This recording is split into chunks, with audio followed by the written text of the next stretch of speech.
You're traveling through another dimension. A dimension not only of sight and sound, but of mind. It is the middle ground between light and shadow, between science and superstition. And it lies between the pit of one's fears and the summit of one's knowledge. You are now traveling through a dimension of imagination. You just crossed over into the Twilight Zone. Hello and welcome to a bonus episode of Anthology, presented by ObsessiveViewer.com.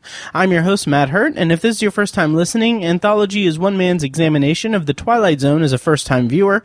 Each podcast, I share my first impressions, analysis, and overall thoughts on Rod Serling's iconic series one episode at a time. However, in this bonus episode review series, I'll be reviewing the 2019 Twilight Zone reboot produced by Jordan Peele, Simon Kinberg, and Monkey Paw Productions, and hosted by Jordan Peele.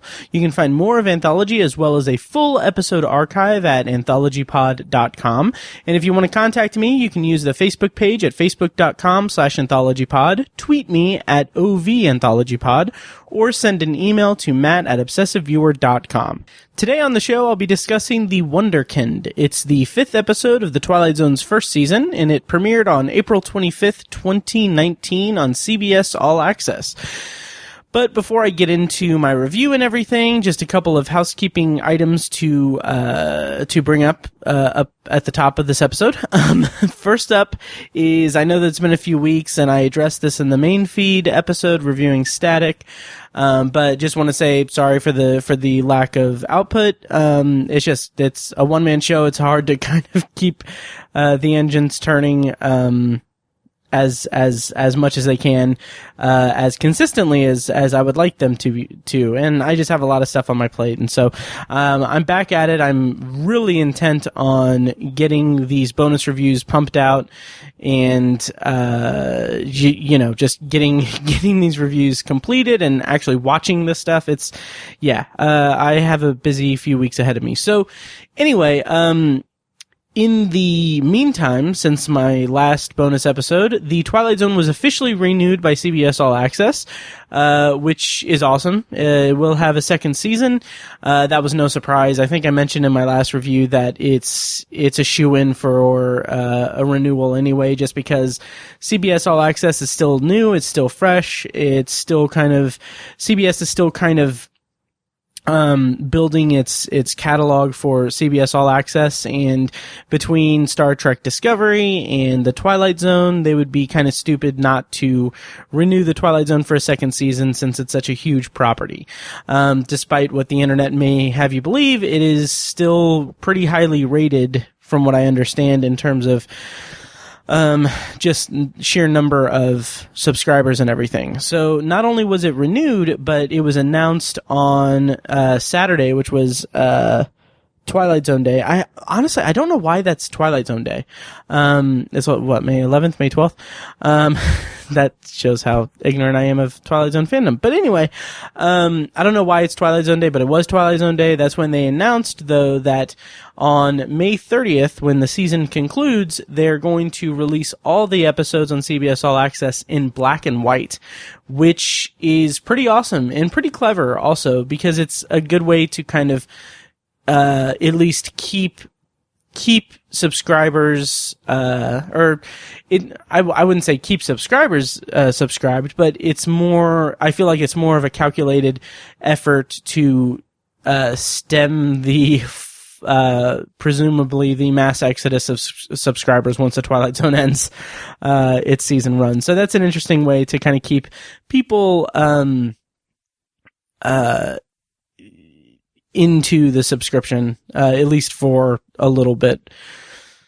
I'm very much looking forward to seeing them in black and white. I think that'll be really interesting. The footage that they've shown, or the kind of GIFs and pictures and videos and stuff they've released on the social media pages for the Twilight Zone, look really cool. So I'm really excited to kind of revisit these episodes in black and white.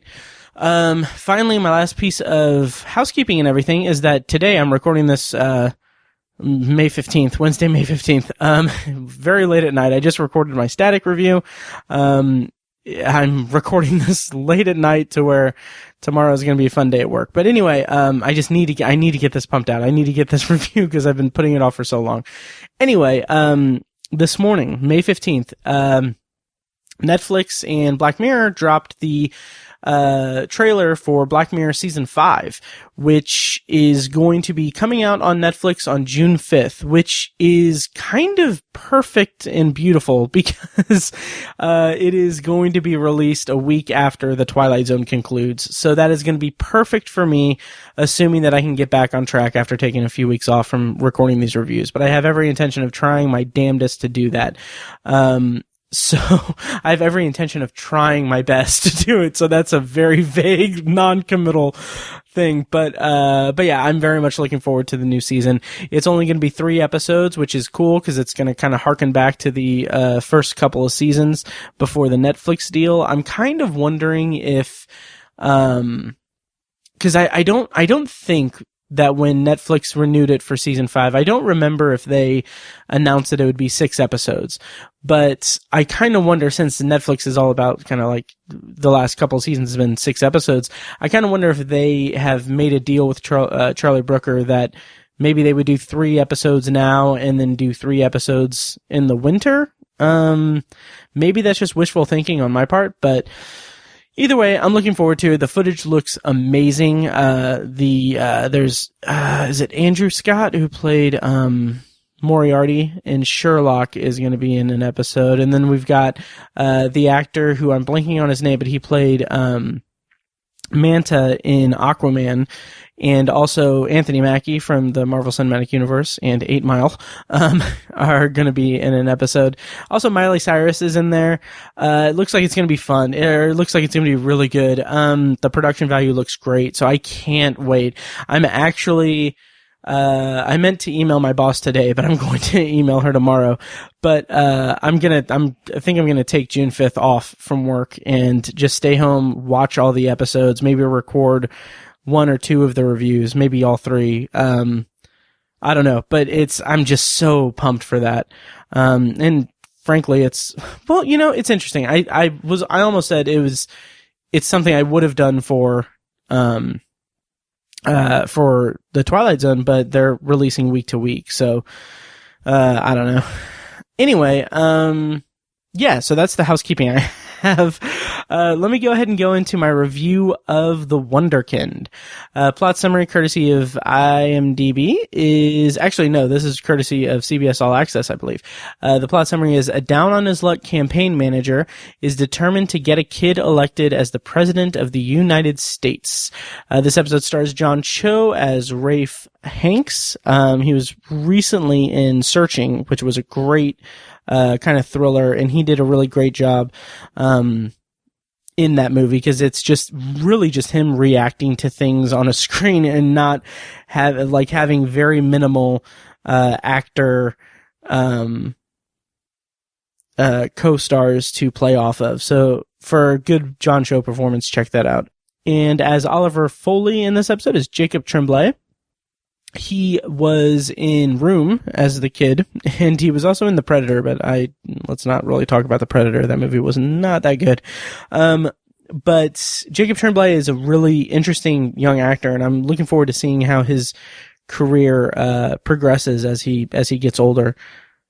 Let's see. And then writer for this episode is Andrew Guest, who previously wrote for 30 Rock and was a producer on Brooklyn Nine-Nine, also wrote several episodes. He's got a lot of comedy credits. So he wrote for Community, some sitcoms like Suburgatory, and I think that was a sitcom. I never actually watched it. Yeah, it was a comedy, 20-minute comedy. And also Marry Me with Casey Wilson and Ken Marino. Kind of one-season wonders there. Yeah, that's really all he has to his credit. Yeah, he's currently a producer on Brooklyn Nine-Nine, or a consulting producer. But anyway, director for the episode was Richard Shepard. He directed about a dozen episodes of Girls on HBO, and a couple episodes of Criminal Minds, 1 episode of 30 Rock, Ugly Betty. he's been around for a while now. Yeah, and then also I'd be remiss if I didn't mention that also co-starring in this episode is Allison Tolman, who was in Fargo season 1, Castle Rock for a couple of episodes in season 1. She's been in a lot of good stuff. The Sisters Brothers, The House.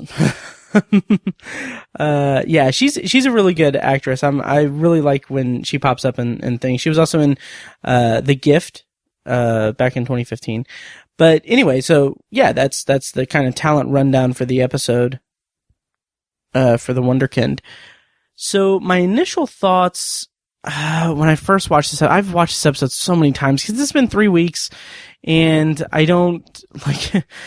Because my brain is weird, I don't watch the next episode until I've reviewed the recent episode. So I've watched this episode probably dozens of times at this point, and it's getting to me. So I really didn't like this episode, but I recognize that and this might be controversial, but I kind of recognize that this may be the most, up to this point, this might be the most Twilight Zone the new Twilight Zone has been. Maybe. I'll probably end up walking that statement back, but basically it seems like it is hearkening back to the original Twilight Zone in a specific way that is more significant than I would say the other episodes have thus far. So I'll talk about that when I get into my review, but my initial thoughts were just that I kind of liked the ending, but other than that, it kind of didn't work for me. So of course I'm going to be spoiling the entire episode going forward. So please, be aware, watch the episode before you listen. All right. So let's start with my review, or let's go into my review. So we open with Raph Hanks, played by John Cho. He's on a hospital bed. It's mysterious, ominous, kind of futuristic. You hear the beeping and everything, and it's the color or the light is just really abrasive. And I was kind of into that. I was kind of really interested in that. And we kind of get some dialogue saying that the president is, the nurse or whatever asks if Raph knows who the president is. And then it cuts to 5 years earlier when Raph and Mara have just gotten what they believe the current president reelected. And I don't know, it's referenced that he's the most unpopular president in history, and Raph is really excited about how he got him reelected, and somehow Raph already has a book published, which I felt was kind of, I'm kind of back and forth on that. It's a nitpick. It's a 100% a nitpick, but he has a book published called The Wunderkind. I mean, it makes sense. Like, it's just kind of presuming, it's very presumptuous, but it was kind of comical to me. It was very cocky. And so we cut back to the hospital, and Raph asks who the voice is, and the person says, "I'm here by order of the president," and then Raph just says, "Then I'm fucked." And then it cuts to Raph meeting with John Larroquette, who is the current president at that time, and it's where he is basically lambasting him for the data that Raph used to quote unquote get him reelected, because it is not working and he's losing across the country, and he's understandably angry.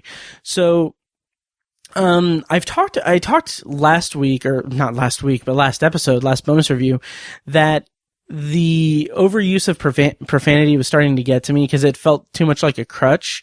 And when I first saw this scene in particular, I felt like, okay, it's the one scene with John Larroquette. He's just like, I don't know, it felt just not hollow, but it felt really exaggerated, the way that it's just laced with so much profanity. I'm going to play a clip of this scene so you guys understand what I'm talking about. But here is the like 3 or 4 F-bombs within the first 3 minutes of the episode.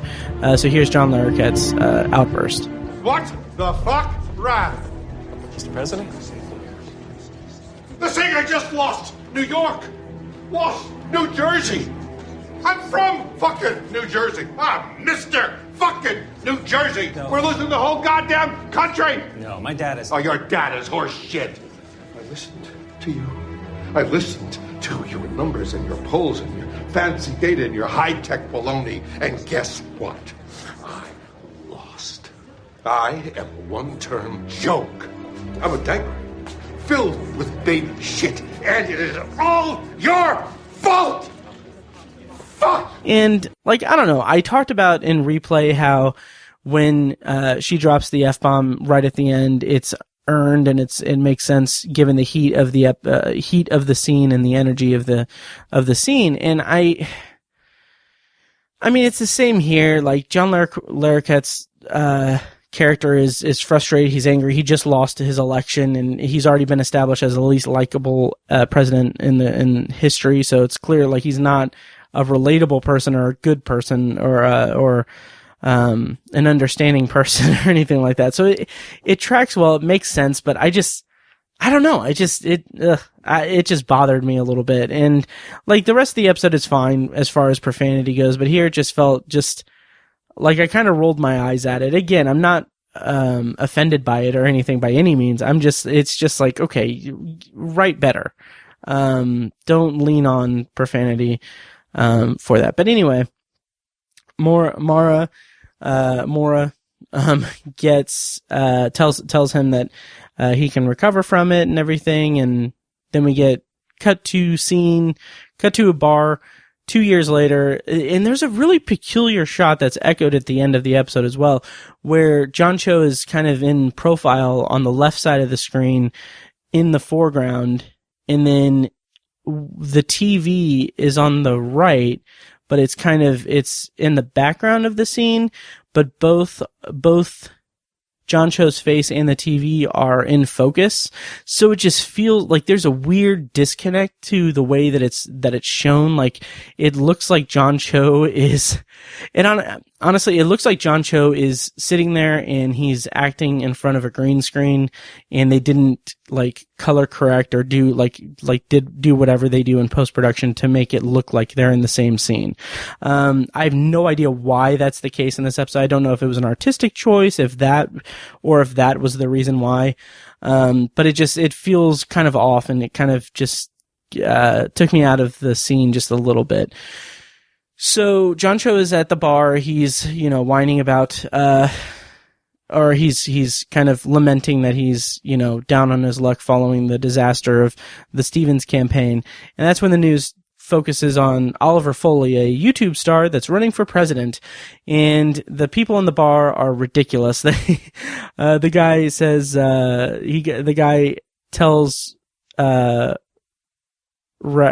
that, you should run his campaign. He tells it like it is, which is something else. I'll get into the kind of, social commentary in this episode later, but it's like, on one hand, that is so authentic to the way that, kind of the general populace kind of talks about, presidential candidates and everything. But on the other hand, it's kind of just silly because it's a freaking kid. And the kind of go-to joke that I've been making in my head whenever I think about this episode is that, this episode of the Twilight Zone, puts forth this very intriguing question. What is more horrifying? Having a YouTube star as president or an 11-year-old kid as president? And the secret twist is that both are disastrous. Together, it's just a complete disaster. Anyway, so we get, Jordan Peele's narration. I'm going to go ahead and play that here. Meet Raph Hanks, a wunderkind. Once the most successful campaign manager of his generation. Now, Raph finds himself in a valley of booze and regret. One filled with bad choices and even worse polling. He's about to embark on a misguided road to redemption. And on his way back to the top, he'll have to take a dark detour through the Twilight Zone. And okay, so it's fine. I like the music that's playing throughout it. It's a nice touch. But again, it's just like when I first watched this episode, I was so, I guess in my head, or, I had it in my head, like what I said in my last bonus review, that the opening narration just isn't doing anything for me in terms of the writing. Like you can't emulate Serling. You can't like attain that level of, kind of poetry that he had in his narrations and the writing of it. But like it just feels, I don't want to say lazy because that's a little reductive. It just feels too formulaic to have each one begin essentially with like, meet this character's name. And it just feels like it's a template rather than going episode by episode. And that's kind of getting to me a little bit. So after the opening theme, we go back to the hospital, and Raph says that he saw an angle, he saw his shot, and he took it. And then we get him arriving at the Foley's house and for dinner, and he takes off his tie and jacket before he goes in, kind of showing that he's not like this stuffy political campaign manager guy. He's just like them, essentially.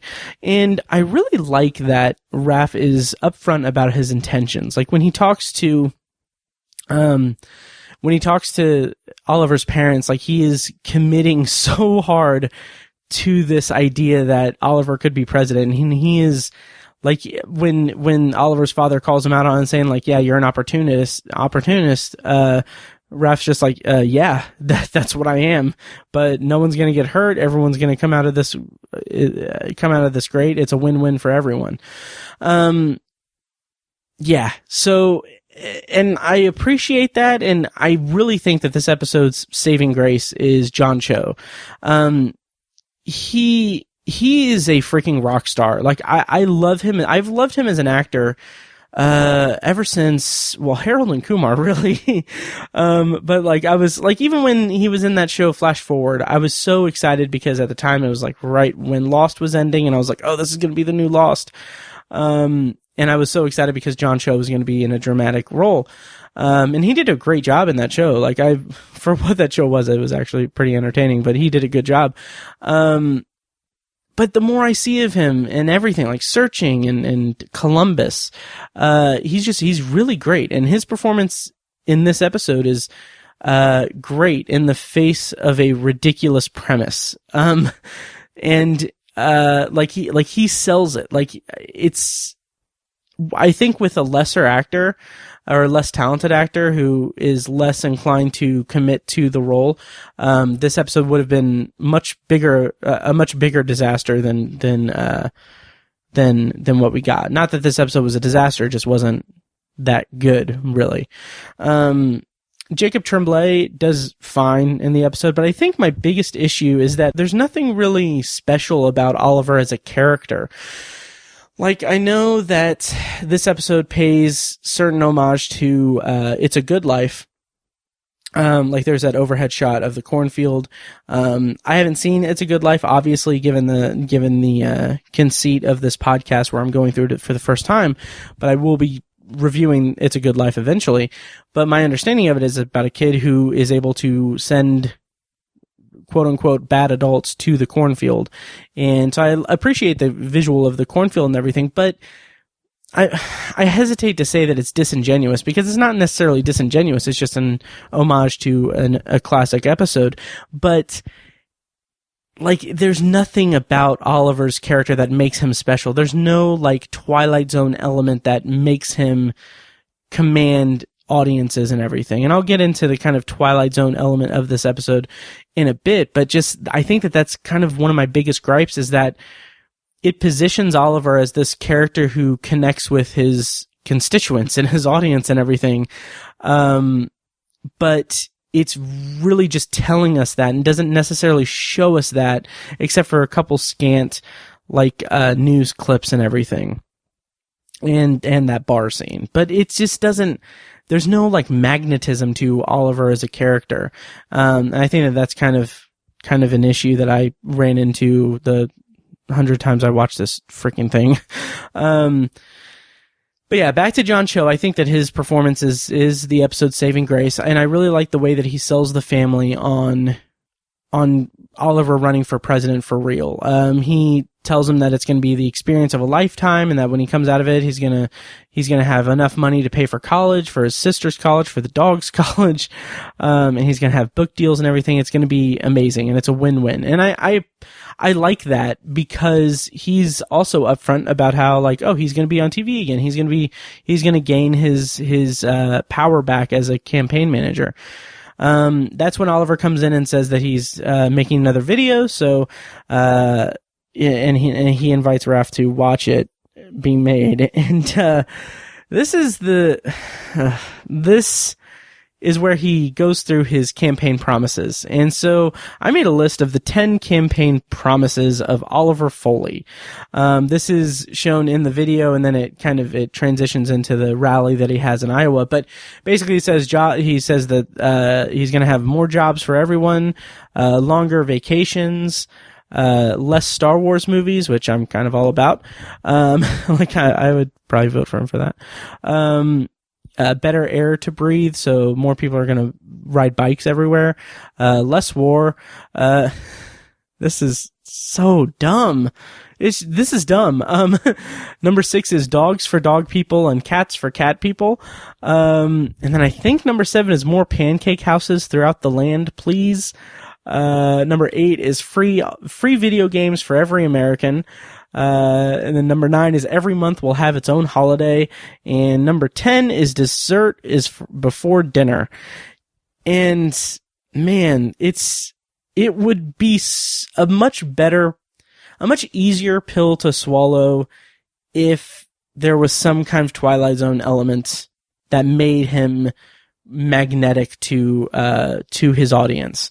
But again, I'll talk about that in a little bit. So, it's a time jump. There are time jumps all over this episode that kind of feels a little, I don't want to say it's cutting corners, because while it is cutting corners, it's also just kind of, moving the plot along in a more organic way than cutting corners would lead you to believe. But anyway, we start to see Oliver kind of get wrapped up in the power that he has commanding people. Like he tells, him and Raph are talking about, basically their plans for the campaign, and Raph says that, the choreography is being worked out and the dancers are being worked out, and the studio is being, rented for a new video for Oliver to make. And, that's when Oliver says, like, it's been 2 months, you can do better, Raph. And that's the first part where it's like, okay, this is not gonna, this is gonna lead to, it's only gonna get worse, for the characters. That's when we get, Raph meeting up with Mara again. Mara followed him to Iowa, and she joins the campaign. It's fine. It's okay. Sure. And then it cuts back to the hospital, and the guy says, we're going to have to operate. Your condition is not stable. To which Raph says he wasn't sure he was ever stable, and that a stable person would have seen what was happening.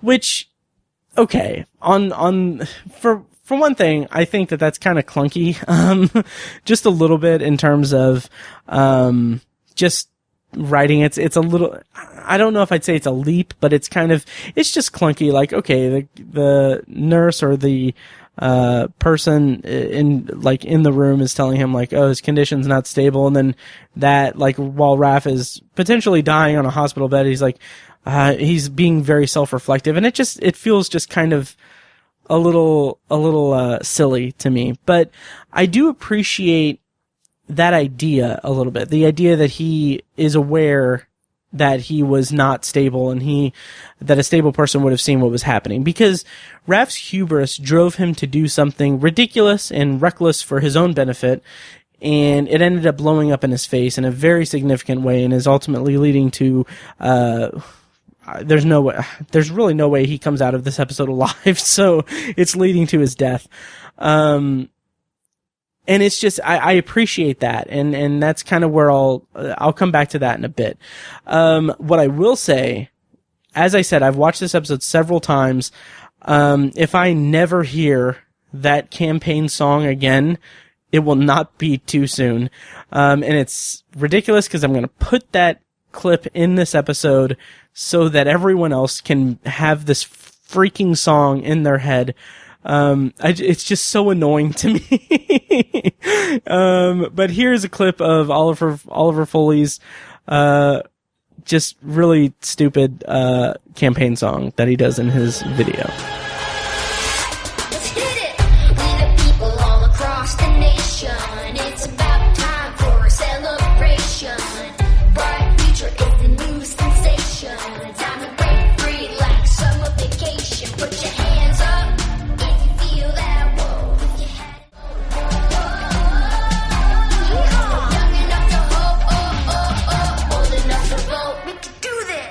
So here's where I'll talk about, and you're welcome, by the way, guys. Anyway, the thing about this episode that I'm really struggling with at this point is the lack of a Twilight Zone device, as I mentioned before. So, as I mentioned, Oliver isn't some superpowered being. There's no real sci-fi slant at all coming into play in the story. And that's something that I kind of, that's where I struggled the most with this episode. Like, it says something, I don't know what it says about me or about the show or about the writing. I don't know what it says about whatever, but it's kind of crazy to me that like a story about an 11-year-old kid becoming president, in a story about an 11-year-old kid becoming president, the thing that I struggle with the most is the fact that there's no sci-fi element to it per se.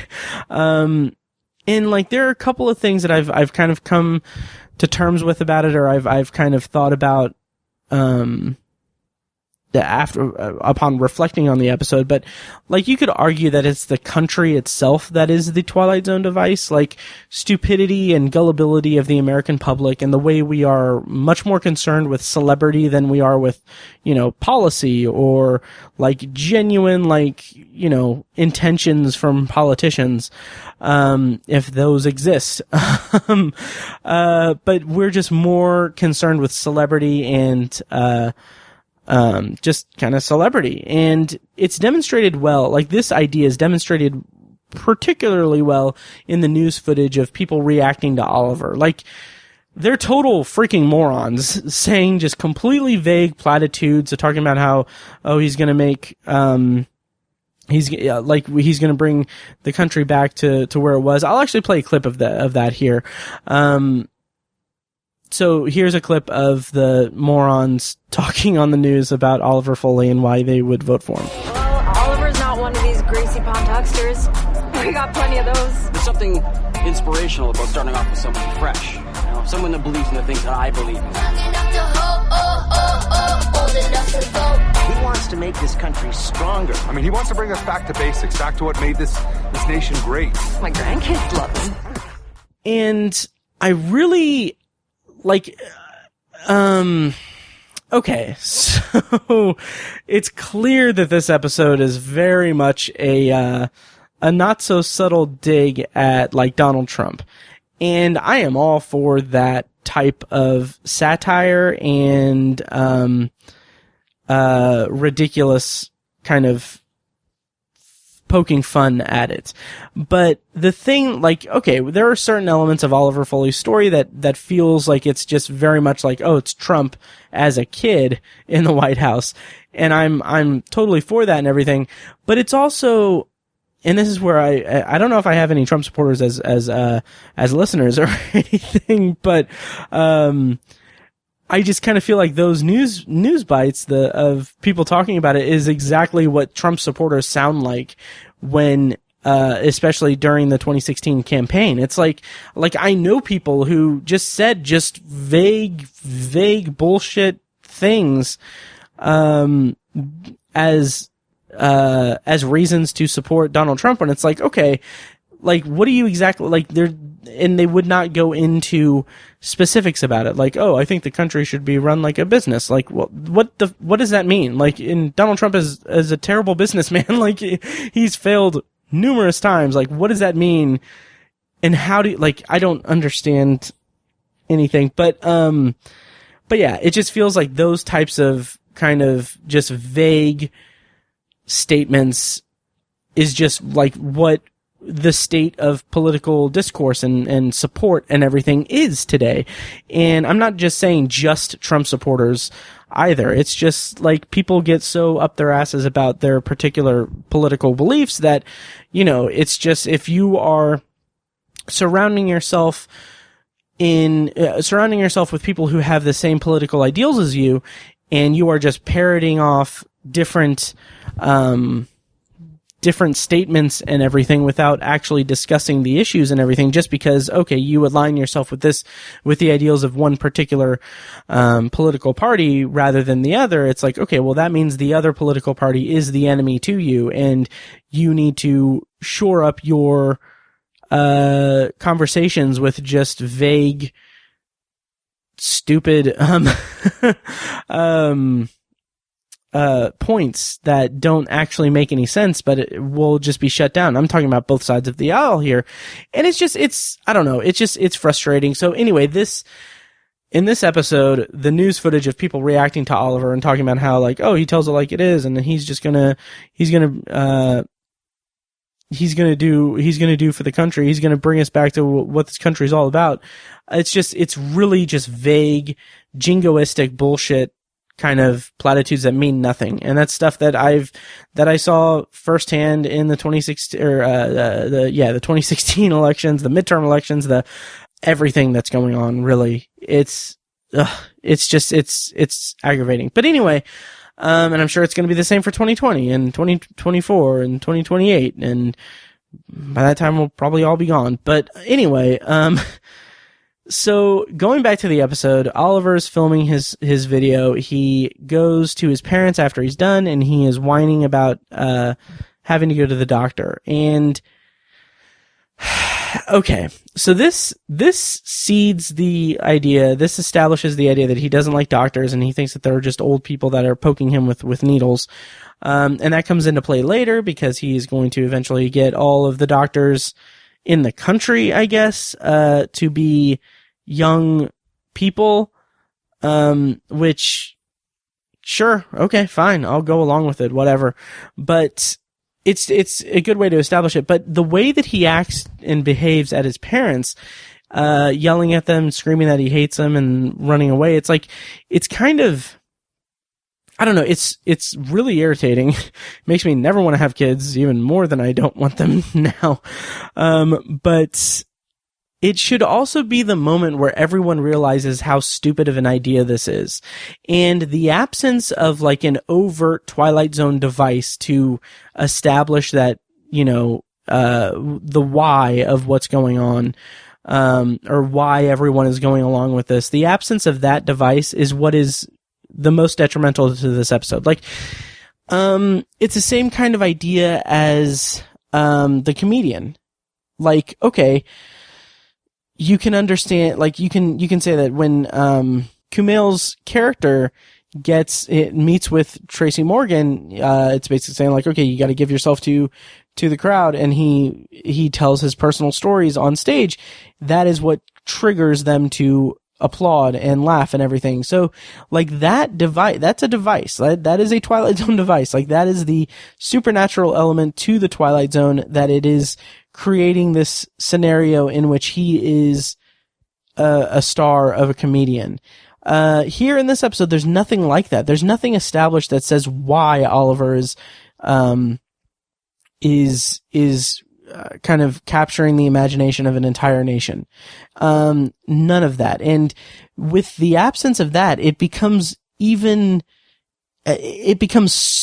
too much of a ridiculous premise to really get on board with, because there's nothing to tell you why it's okay. And I understand, yes, it is the Twilight Zone. It is a series that is living in this alternate world where things of absurd natures occur. And, you can, like, throughout the majority of what I've seen of the original series, like, that's what you can expect. But there always seems to be a device, a reason behind it. But here, there's no reason for it. And that's just what is really kind of irritating for me, or irritating to me. So next up, we get the debate prep scene where it's revealed, well, not revealed, but it's shown that Oliver doesn't know anything, and that's pretty obvious, but he tries to deflect the Iraq question. I appreciate that because it is purely deflection. He says, I'm glad you asked me about Iraq. It's an important topic, but not something that we can talk about here in 30-second snippets. And that's just what politicians do. And not to point any fingers, but the Trump administration for the last 2.5 years, or however long it's been, almost 2.5 years, 16, 17, 18, I don't know how long it's been. It's almost midnight, guys. For the last, 2.5 years. Good God. Anyway, for the last 2.5 years, like, it's been all deflection. If you think that the Trump administration is being honest with you, and isn't deflecting your attention and everything, then you're clearly not paying close enough attention, because it is very obvious that that's kind of the bread and butter of it, of what Trump and his administration is doing. Anyway. And I appreciate that the debate coach, Larry, in this scene is like the one character who sees things as they are during the campaign. And I like that Raph fires him just strictly out of arrogance. Like, he's completely unwilling to accept Larry's concerns and, perspective on it, because he believes that Oliver Foley can become president. Again, it's later talked about how he is, how Oliver is connecting with people, and how, apparently Raph starts to buy into it and everything. But there's nothing in the episode to really make you believe that Raph is buying into Oliver's stuff. And it kind of contradicts some of the stuff about, Raph's hubris and how he is, kind of being hoisted by his own petard in this episode. I don't know. I'll get to that in a bit, I think, in more detail. But the actual debate moment is hysterical. Like, seeing Oliver stumble on stage about taxes and everything is just, it's kind of hilarious, and it's really funny and stupid, but it's pretty entertaining.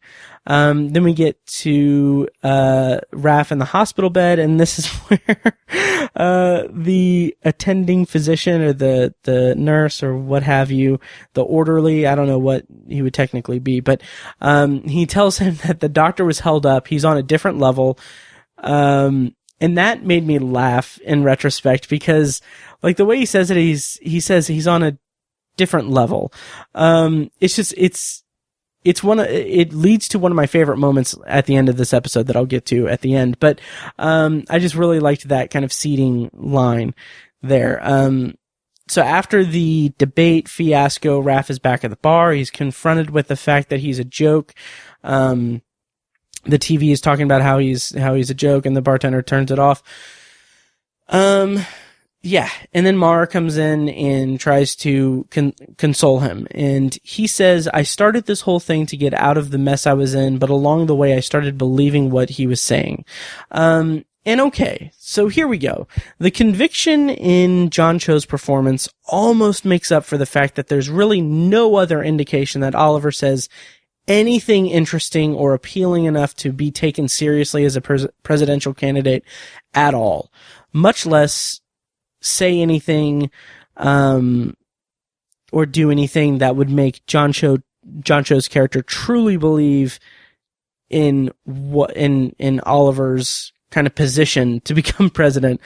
It's such a ridiculous, over the top premise, and to have the main character talk about how he started to believe in the candidate when the candidate isn't doing anything, like, it's just not, it's a disconnect there. It doesn't make any sense. And I don't know. It just, that bothered me quite a bit. So Mara tells him that she went to the Foleys to check on them. The dog is dying. And Oliver wants Mara to ask Raph if it's okay for him to make a video about the dog. And that's when Raph gets inspired and runs out of the bar saying that he's going to get Oliver Foley elected president. Also, just real quick, the way that he slaps the bar patron's back as he's walking out the door just looks like it hurt. Like, I don't know, that kind of made me cringe a little bit each time I watched it. So then we cut to the video of the dog, and it's kind of ridiculous, and it's very surface level, which I think plays into the fact that the citizens of the country, the populace of America in this episode is kind of ridiculous and just straightforward, because when we see the dog and Oliver references that he's dying, it just says incurable dog cancer. And I was like, okay, that's whatever. That's funny. And I know it's probably intentionally funny, obviously, but, I thought that was silly and kind of fun. But yeah, so this leads to, and Oliver talks about how family is important and he's going to surround himself with the best people, to get the job done and everything, which is, whatever. So then we see that Oliver wins the Iowa caucus, and then cut to him as president. And that's a big leap in a premise that is already testing the audience's suspension of disbelief. I don't know. I think that the episode taking so much time to establish the campaign and go through the campaign, just feels, I don't know. I'm back and forth on that. So it feels just kind of jarring to have him immediately become president. Maybe not immediately become president, but suddenly become president, after we only see him interact with, like, we don't hear any other candidates talk. Like, we just see him on the debate floor and, everything. But then again, it's kind of an allegory to, Donald Trump's rise to the presidency, and Donald Trump is, probably isn't the best debater. I can't, every time I see him, like, it's just, he's boisterous and very flamboyant and just moronic, really. But even when you have, like, the most, I don't know, when you have, like, actual seasoned politicians going up against him, he still got elected president. So I can kind of understand the leap here, but I think it's just too big of a leap to see him just not have any other interaction with the other candidates and everything. I don't know. So as soon as he gets into office, he wants to fulfill his promises. He talks about how he wants everyone to have video games, and he references Game Boys, which felt really weird and antiquated, but that's a nitpick, so I'll move past it. And when the chief of staff says, like, well, I don't think Congress will go for that, he just demands that it happens, and he threatens to tax video game companies, and he says that if you can't get it done, then he'll get someone else in to get it done. It's all in all pretty silly, but also feels like it's another allegory to, like, Trump and everything, and kind of just, kind of creating a scenario where the characters that are in the president's inner circle have to fall in line with the president, and he's incapable of having any type of pushback or anything, and with good reason, because he's a fucking kid.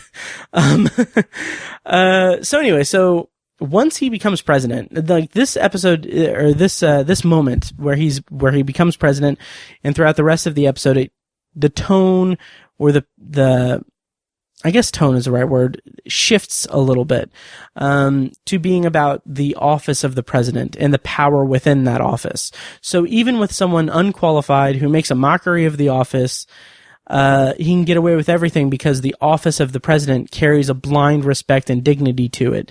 And that's the thought I had. And then suddenly I see freaking penguins on the White House lawn, which I guess I get what they're doing. Like, Oliver wanted penguins at the White House, whatever. But it's just like, that's just almost too random and weird. And I don't know, it just felt like a little too much. And then we see, like, the Oval Office is decorated with different, gaming, things. And there's a swing that the chairman of the Joint Chiefs of Staff, presumably, is pushing him And it's all in all, it's so it's like ridiculous overload. And it just feels like it's just so weird. And Oliver, when he's swinging in the Oval Office, mentions that he's going to create a new vlog for, like talking about troops and everything. And, then his chief of staff, I believe it is, says, "I'm not sure vlogging is the best way to communicate." And that's about as subtle a Trump dig as the episode can manage, and maybe the series as a whole can manage. Cause it just felt like clearly like substitute Twitter with vlogging, and, you'll see that it's, pretty clearly a dig at Trump. Also, I'm almost done with this episode, and I didn't pick up on a lot of Easter eggs. Like, I did notice the Whipple brand arcade game in the Oval Office. It looks like a space themed thing, which is going to come into play with the next episode. But other than that, I didn't really notice any other Easter eggs or anything. The cornfield being a reference to It's a Good Life, like, that's the only thing that I could really see. And that was kind of surprising. Maybe I missed a ton. Let me know if I did. Because it's just, it was weird because coming off of the last, 4 episodes where, there were tons of Easter eggs and everything, I could not pick up on it really that many Easter eggs in this episode. So, so Raph talks to the chairman of the Joint Chiefs. I think that's who it was. And that scene is pretty funny. Like, that actor is he plays it as such a military stereotype character. But it's really good. Like, I was really into his performance, because he is blindly following Oliver because of the office of the president. And just the way that he says, his line about how he has to plan a government party for the president's sister or something, or parade or something like that. It's just like, he says it with such authority and such such a military cadence that the fact that he's saying these frankly really ridiculous string of words is just really jarring and kind of funny. And this scene between Raph and the chairman of the Joint Chiefs is where the episode does a decent job of selling its main point, that the power of the presidency puts blinders on people and creates a scenario where someone can have, way too much power for one person, and people are not willing to see the danger that it's presented, I guess. And, I do like that the chairman says, this is the greatest country in the world. Everyone's happy about their video games. The approval ratings are through the roof. This is a tough time. This is a weird time to be talking treason. And just that's where you get a sting of threat. And it's really, I enjoyed that, about as much as I could in this kind of somewhat over the top episode. I also appreciate the homage to The Shining that was in this episode, where Oliver's riding the trike around the White House, and it's kind of following him from behind, like the perspective, the camera is following him from behind, similar to Danny Torrance in The Shining. I appreciate that, but I mean, the series already did an homage to The Shining, a more overt homage to it in the first episode, so it kind of feels like, okay, that's fine. I already saw an homage to The Shining, but okay. So after the conversation with the chairman doesn't work out, Raph tries to appeal to Oliver's mother to intervene, but she is just as hypnotized by it as everyone else. And maybe that's the Twilight Zone element of the episode. Maybe Raph is imbued with some Twilight Zone power to get people to believe this insane idea that a kid could be president. Because Oliver's mother says, everything you said came true. He connects with people. Everyone loves him, and everything's going great. Maybe Raph's power as a campaign manager is the Twilight Zone element of this episode. If that's the case, if that was the intention of the writer of this episode and the writing staff of the show, I would have liked it to be better defined. It would have been a better episode overall if it was just established early on that that's what was going on. So when all that fails, Raph talks to Mara, who moved on after the campaign and is prospering in the Oliver Foley era of the country. And she says that Raph's mistake was staying with Oliver when he got elected. And I like that. I kind of like that as kind of I guess a statement. Like, okay, these people worked hard to do this thing specifically for, really Raph's hubris and his, him wanting to get back on top. And Raph stuck with it, but Mara moved on and is living a prosperous life now. Yeah, and sure, it was fine.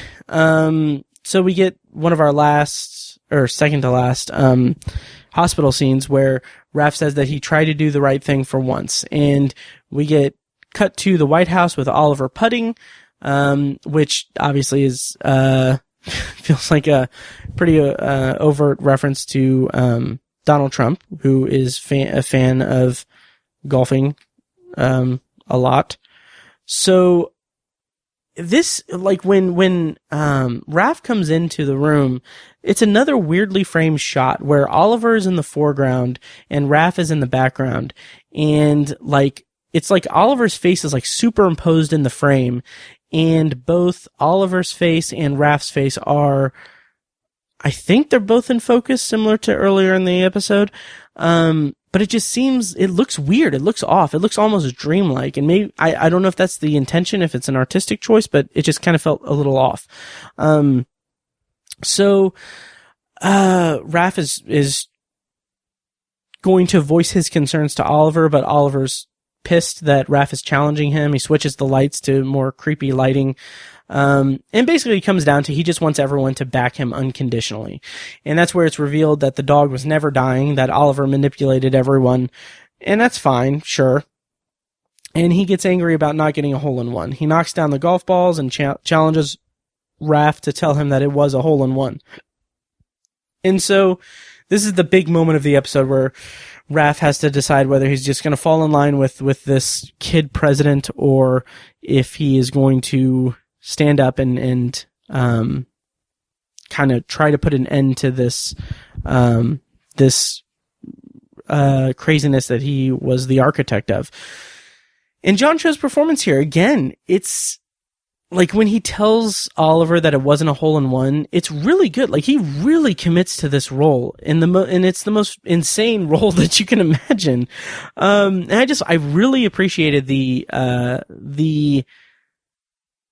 earnestness that John Cho gave in his performance in this episode. I thought he was again the saving grace of the episode. He elevated an otherwise very problematic episode for me, and also to kind of pay tribute to Jacob Tremblay's performance. That really creepy smile he gives right before he has Raph shot is really ominous and unsettling and really good. I enjoyed his performance too. And again, I really hope that Jacob Tremblay has a long and prosperous career, because I think that he's a very talented young actor. When the Secret Service agents shoot John Cho's character, the blood spraying on the portraits behind him was a nice touch. I enjoyed that. And then we get a cut to the news clips showing that Raph Hanks has been vilified in the media and is, and he is like public enemy number one. And I'll go ahead and play a clip of these news pieces here, right here. What do you think about Raph Hanks? Oh, I think he's the worst scum of the earth. How dare he try and attack that sweet little boy? The president dodged a bullet. Literally. Raph Hanks got what he deserved. He got what he deserved. Hanks got what he Raph deserved. Hanks. Raph Hanks got what he deserved. So I think that's a pretty strong, like, pre-ender to the episode. And also the news tickers in that scene talk about middle schoolers, and I think it was Oregon, Oregon, I think, were taken into custody for treasonous activity. And I thought that was kind of, like, obviously it's, Oliver, his power has grown and he's, taking in, kids that he doesn't like as treasonous, people. Which I like that. It's kind of showing his growth and his kind of fascist leanings. So the episode ends with the shot of the hospital, and this is my favorite part of the episode because it is kind of leaning into the ridiculous nature of this episode. It's kind of the big money shot of the episode is that the orderly or nurse or whoever it was tells Raph that he can't operate on him because the law doesn't allow him to be a doctor, and the president has appointed him his own personal doctor to come and operate on him. And that's when we get the reveal that the doctor is just a little kid and he's just like, okay, let's make this quick because I got to get back to my video games. And I don't know. I liked it. I thought that was a really fun way to end the episode because it is so out there and so kind of dumb, but it's planted reasonably well throughout the episode. Like, it makes you go back and like the line where the guy is like, the doctor's on a different level. Like, it's really, putting a pin on the completely ridiculous, absurd reality that this episode exists in. And it's so, I don't know. I thought that was kind of a nice touch for the end of this episode. It's just really fun and kind of creepy, but silly and over the top. But also and this is what I meant when I said earlier that I feel like this is the, maybe the most Twilight Zone, this new Twilight Zone series has been so far, because this ending is a character, is the downfall of a character whose hubris got the better of him. He is suffering and is being killed as a direct result of his own actions that he admitted to doing, strictly because he wanted to get back in the limelight. He wanted to have his own, he didn't do it out of nobility or anything like that, or selflessness. It was completely selfish to have to latch onto Oliver Foley to try to get him to be president because he wanted to get back up to the top of his game. He was very hubristic in that, and I really appreciate the way that the episode turned that on its head and made this kind of twisted end to this character that is a result of his own doing. Even if he tried to do the right thing at the end, like, he was still victim to his own actions and his own hubris. And I mean, that's about the only, like, that's the biggest compliment that I can bring myself to pay to this episode, because again, it wasn't a great episode. At times it wasn't even really that good of an episode. It was just kind of, the kindest thing I can say is probably just a mediocre episode. I would say it's the weakest episode of the 5 that I've seen so far. And it's just, I don't know. It didn't work for me in a lot of places, but some places it did work for me. Yeah, so I guess that's my review of the Wunderkind. Finally got this review up. I'm so proud of myself. Sorry again for the delay, but I'm going to work hard to get the rest of these episodes going.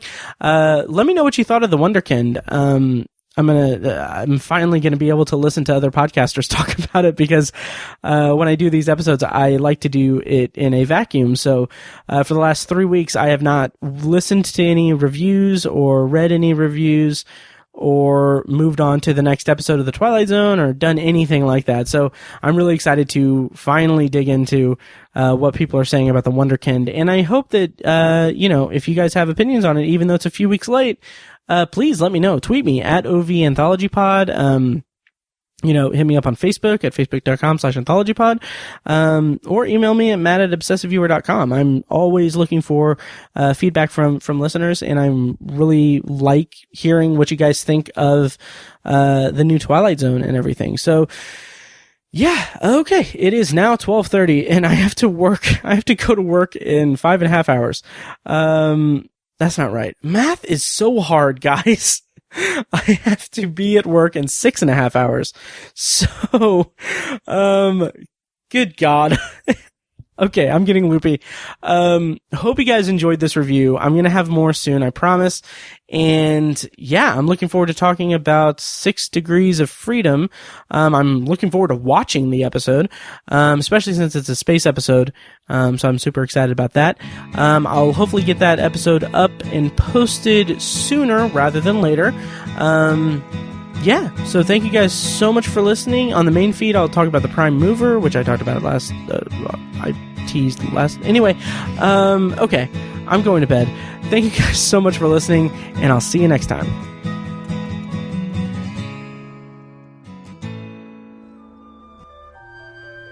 Anthology is edited and produced by Matt Hurt and presented by ObsessiveViewer.com. For a full archive of our episodes, go to anthologypod.com/archive. You can also like the Facebook page at facebook.com/anthologypod and follow the show on Twitter at OVAnthologyPod. If you enjoy the show, please take a couple minutes to leave us a rating and a quick review on Apple Podcasts. This is the easiest way to support what we do, and all it costs is a little bit of your time. If you'd like to donate to the podcast, you can make a PayPal donation at anthologypod.com/donate or support us on Patreon for recurring donations and access to commentary tracks and B-roll audio recorded exclusively for patrons at patreon.com/obsessiveviewer. Every donation goes toward paying the fees to keep the podcast running and is greatly appreciated. Official Anthology merch, including shirts, mugs, phone cases, and more, can be found in the Obsessive Viewer's TeePublic store. You can find a link to the store in the show notes of this episode and at anthologypod.com/donate. Or you can simply search for Obsessive Viewer at tpublic.com. For information about the Obsessive Viewer's annual live event showcasing short horror films from local filmmakers, check out shocktoberinirvington.com. And for an archive of all our events, as well as news about potential future events, head over to obsessiveviewer.com/live. For more podcast content, you can find our flagship movie and TV review and discussion show, The Obsessive Viewer Podcast, at obsessiveviewer.com, and on Twitter at obsessiveviewer. You can also find Tower Junkies, a podcast where Matt and co-host Tiny share their love of all things Stephen King and his magnum opus, The Dark Tower series, over at TowerJunkiesPod.com and at TowerJunkiesPod on Twitter. And finally, check out The Secular Perspective, Tiny's side project podcast, which tackles current events and life's big questions from the perspective of secular hosts Chad and Amanda at thesecularperspective.com. Bumper music for this podcast comes courtesy of As Good As It Gets, which can be found at facebook.com/asgoodasitgetsband. You can also find As Good As It Gets music on Spotify, Google Play, and iTunes. Thank you so much for listening, and we'll see you next time. Kitty! Let's hit it! So evident.